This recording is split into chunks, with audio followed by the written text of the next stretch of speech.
Hey y'all, I just finished reading Natavia's Eboenia. Eboenia is a fairy who is expected to marry the son of her leader.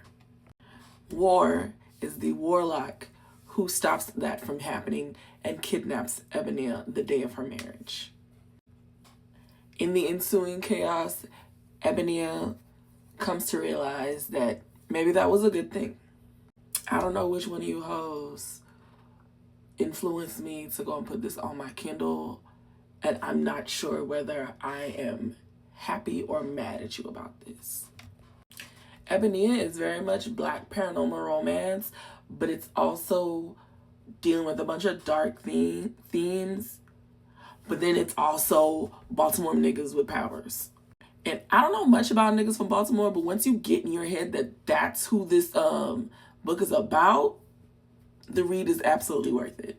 Now, the author makes a point at the beginning of the book to say, hey, here's my list of trigger warnings.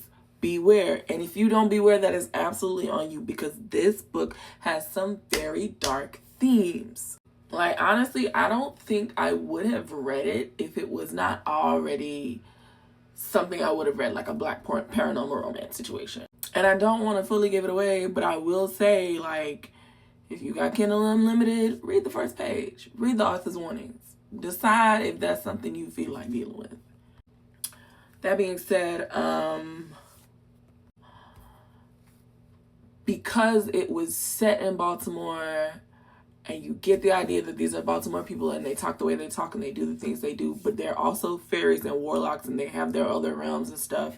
Like, all of that wasn't meshing down at the beginning, so it took me, I want to say till I got to like 15%, 20% to really just stop even checking for it. Like, I don't want to say the book starts clunky. I think it's just jarring putting all those things together. But once you get into it, like, it works. So I really just want to give the author her props in that she makes all of those things work together. Because honestly, if it was me, even having like Black fairies and whatnot, I'm still gonna default to wanting them to have like British accents or like being super proper or whatever. But I liked how this author decided to make that work the best way she knew how, you know? Because I don't consciously know anybody from Baltimore. Or if I do know people from Baltimore, I wouldn't be able to be like, oh yeah, they're from Baltimore just by hearing them talk. I don't know how them people go. Also, this book was like super vulgar, like hell of the way they talk to each other.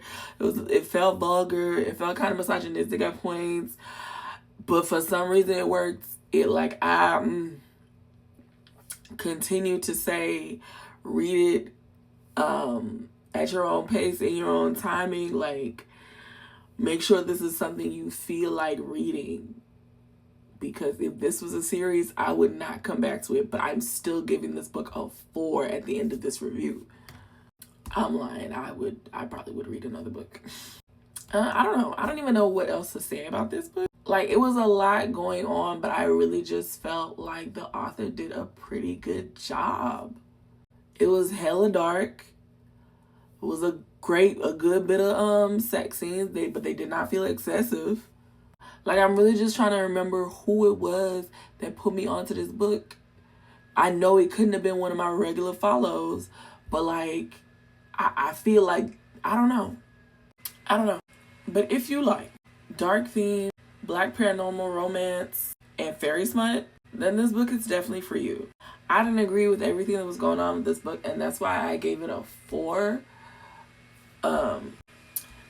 I feel like there were some errors in the beginning, but again, once you get into the book, all of that completely flies out the door. And I don't know, the error that I did catch, I still kind of question myself about, because like, looking at it, like, something about it made me be like, no, I think she meant it to be that way. But yeah, ultimately, I felt like it was worth the read. Again, read at your own risk. Have a good one.